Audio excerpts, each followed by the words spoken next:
क्या हमारा देश अचानक से बहुत ज्यादा धार्मिक हो गया है? चार धामों पर उमड़ी हुई भीड़ और आज जो खास न्यूज आई है कि यमुनोत्री पर इतनी इतनी इतनी भीड़ जमा हो गई है कि पैर रखने की जगह नहीं है। और प्रशासन से भी, ये पेपर में भी कहा गया है कि इतनी बड़ी भीड़ खतरा ला सकती है, लोगों की सुरक्षा की अवहेलना हो रही है। मैं बोलना चाहता हूं कि हम आस्थावान थे पहले, आज भी हैं। हमारा देश आस्था पर चलता है। हमारा देश, अगर आस्था हटा दो तो हमारा देश बिखर जाएगा। ये आस्था है जो हमारे पूरे देश को जोड़ती है, चाहे वो कुंभ का मेला हो, चाहे वो ये राम मंदिर पे जो दर्शन करने की भीड़ उमड़ी हो, या फिर चार धामों की यात्रा जो हर साल की जाती है। लेकिन मुझे लगता है कि कहीं ना कहीं हमसे कोई चूक हो रही है। चार धामों में जाना, अगर मुझसे पूछा जाए तो जो मैं जानता हूं वो हमेशा होती थी कि आदमी अपनी पूरी जिंदगी जब जी लेता है तो तीर्थ यात्रा के लिए उसको निकलना चाहिए, ये कहा गया है। और इसका ये रीजन है कि लोग जाते हैं, जैसे कि हज पे भी, मक्का पे भी जाते हैं हज करने के लिए, तो वो भी, उनकी भी अपनी आस्था है। लेकिन मैं यहाँ जहाँ देख रहा हूँ एक गलत परंपरा शुरू हो रही है। और चार धामों की यात्रा को, या इस तरह के जो स्थान है, बद्रीनाथ हो, केदारनाथ हो, यमुनोत्री हो, गंगोत्री हो, यहाँ तक पहुंचना पहले जिस तरह से प्राकृतिक था उसको सरकार ने सरल बना दिया है। अच्छी तरह की रोड बनाई है, सुरंगें निकाल रहे हैं, जिसका दुष्परिणाम भी आपने अभी देखा होगा। सुरंग के बीच में सुरंग का भाग गिर गया क्योंकि जल्दबाजी में सुरंग बनाते हैं। मकसद है 4 लेन करने का। पहाड़ के अंदर उतनी शक्ति होनी चाहिए आपको देने की, और भगवान नहीं चाहते कि आप माफ करना, मैं बुरा वर्ड यूज कर रहा हूं, पर ये जो दर्शन है वो अब एक टूरिस्ट स्पॉट बन गए हैं। लोगों ने अपने टूरिस्ट डेस्टिनेशन जो दुनिया भर के हैं, इवन इंडिया में हैं, उसमें अभी ये चार धामों को भी ऐड कर दिया गया है। श्रद्धालु लोग जाते थे पहले, अभी भी जाते हैं, लेकिन लोगों ने जब देखा कि इतना आसान है कि हेलीकॉप्टर से आप जा सकते हैं, आप कार से जा सकते हैं, रोड आसानी है, तो नेचुरली जो घूमते हैं, जिनको घूमने का शौक है, वो सब ऐड हो गए हैं। और नतीजा यही निकला है जो आज आपने पेपर में पढ़ा है, जो मैंने यही लिखा कि भाई मैंने यही पढ़ा लोगों के दिमाग में, कि अगर यमुनोत्री में भीड़ इतनी ज्यादा हो गई है, यमुनोत्री में भीड़ इतनी ज्यादा हो गई है कि लोगों को यात्रा टालने की करनी पड़ी अपील। अब सोचिए आप क्या समझ के आपने इस तरह, और बाद में एक और स्टेटमेंट दिया है प्रशासन ने, यमुनोत्री में ज्यादा भीड़ से जोखिम। मैं भी यही कहना चाहता हूँ, काहे को भीड़? क्या है ये कोई कश्मीर नहीं है, शिमला नहीं है, ये भगवान का स्थल है जहां जाने से मन को एक बहुत बड़ी एक शक्ति मिलती है, वहां जाना चाहिए। लेकिन लोग जाते थे उस जमाने में अपनी जिंदगी के आखिरी पड़ाव में कि अभी मेरे को सब कुछ कर लिया है, मुझे अभी चारों धाम की यात्रा करनी चाहिए। बूढ़े होते हैं, उनको लेके जाया जाता है। आज यंग, पूरी की पूरी फैमिली, बच्चे चलते हैं, उनको पता नहीं कि तुम अकेले नहीं हो, तुम्हारे साथ में 50,000 की भीड़ जाने वाली है। सकरी रोड होती है, खाई होती है जिसमें गिरने की, गाड़ी गिर गई मैंने बीच में सुना।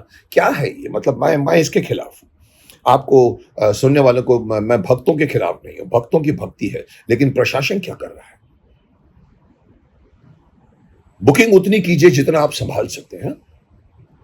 ये जिस दिन कपाट खुलता है, बुकिंग शुरू हो जाती है लोगों के आने की, हजारों से धीरे धीरे 10, 20, 50,000, लाखों की संख्या में आती है।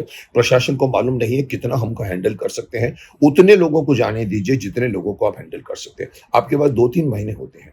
प्रशासन को मैं सलाह देना चाहूंगा, उतने ही रजिस्ट्रेशन करो जितने आपके पास संभालने का आपके पास शक्ति है। आप उनको, बिकॉज लोगों की जिंदगी सबसे पहले इंपॉर्टेंट है। भगवान के दर्शन, या अमरनाथ के दर्शन, या बद्रीनाथ, केदारनाथ, गंगोत्री, यमुनोत्री के दर्शन से ज्यादा उस नागरिक की सुरक्षा आपकी जिम्मेदारी है।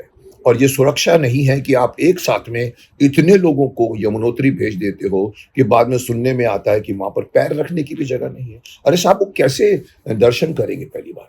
सो अगेन मैं बोलता हूँ, मुझे नहीं मालूम ये आरक्षण, ये जो बुकिंग की जाती है, जिसको हम कहते हैं कि कपाट खुल गए, बाद में ठंडी में बंद हो जाते हैं, लोग वेट कर रहे हैं। उसके बाद जो जो उनकी चारों धाम की बुकिंग होती है, जैसे और टूरिस्ट स्पॉट की बुकिंग है, ऐसा मत करिए।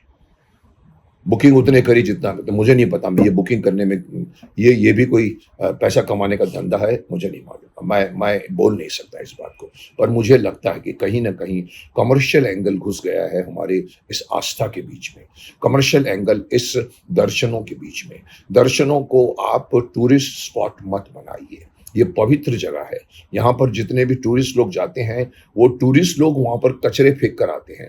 जो श्रद्धालु जाते थे उस जमाने में चल कर जाते थे। मुझे याद है चंदनवाड़ी से ऊपर अमरनाथ की यात्रा होती थी, लोग खच्चर पर बैठकर या खाइयों में जाते थे। अभी रोड बन गई है, जिस तरह से आप चोर रोड बना लोगे 4 लेन की, तो 4 गाड़ियां जाएंगी।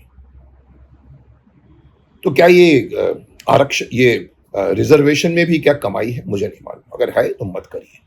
ये आप उनके उनके उनकी श्रद्धा से खिलाफ, उनकी श्रद्धा के आप विरुद्ध जा रहे हैं। जाने दीजिए उनको। लेकिन जैसे कि आपको पता है, इवन इवन राम मंदिर में भी जब जब जब पता लगा भीड़ टूट पड़ी, पुलिस को संभालना पड़ा। नेक्स्ट डे आकर उन्होंने पूरे के पूरे प्रशासन संभाला और लोगों को उन्होंने कहा कि आप पीछे हट जाइए। सबको पीछे हटाया और फिर लाइन में लोगों को जाने दिया। ये प्रशासन की जिम्मेदारी है। अगेन मैं यही कहना चाहता हूं कि क्या 4 धामों की यात्रा टूरिस्ट अट्रैक्शन बन गया है? क्या क्या 4 धाम सिर्फ और सिर्फ हमारी श्रद्धा का प्रतीक न रहकर एक आम सैलानी के लिए जाने की जगह बन गया है? मैं ये नहीं कहता हूं कि जितने लोग जाते हैं वो उसमें श्रद्धालु नहीं। श्रद्धालु की वजह से तो कुंभ का मेले में करोड़ों आदमी आते हैं। लेकिन साहब, कुंभ के मेले को, करोड़ों के आदमी को भी प्रशासन, बिकॉज साल में एक बार होता है, 12 साल में भी एक बड़ा एक होता है, शासन जानती है क्या करना है, ऑर्गेनाइज्ड है, टेंट लगे हुए हैं, जाने आने की चीजें लोग को करते हैं। यहाँ साहब कोई भी अरेंजमेंट नहीं होने के बावजूद एक एक भूस्खलन एक हो गया, एक टैंक, एक गुफा के अंदर इतने लोग मरते मरते बचे हैं। उसके बाद भी आप इसको फिर से वही वही एक सैलानी की जगह बना देते हैं। शर्म आनी चाहिए, मैं समझता हूँ हमने अपने आप को।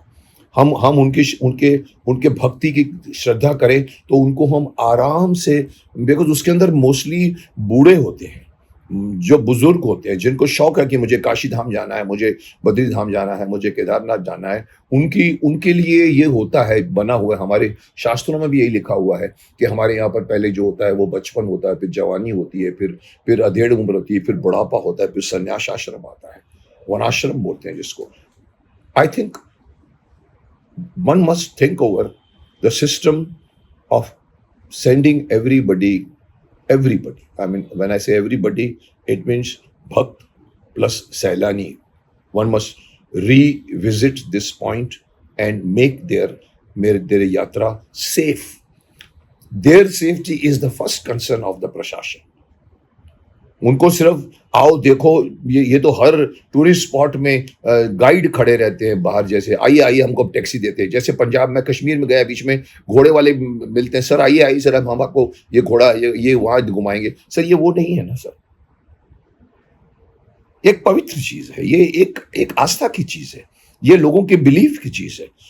उनके बिलीफ में उनका नुकसान मत होने दीजिए, उनको कहिए रुक जाइए।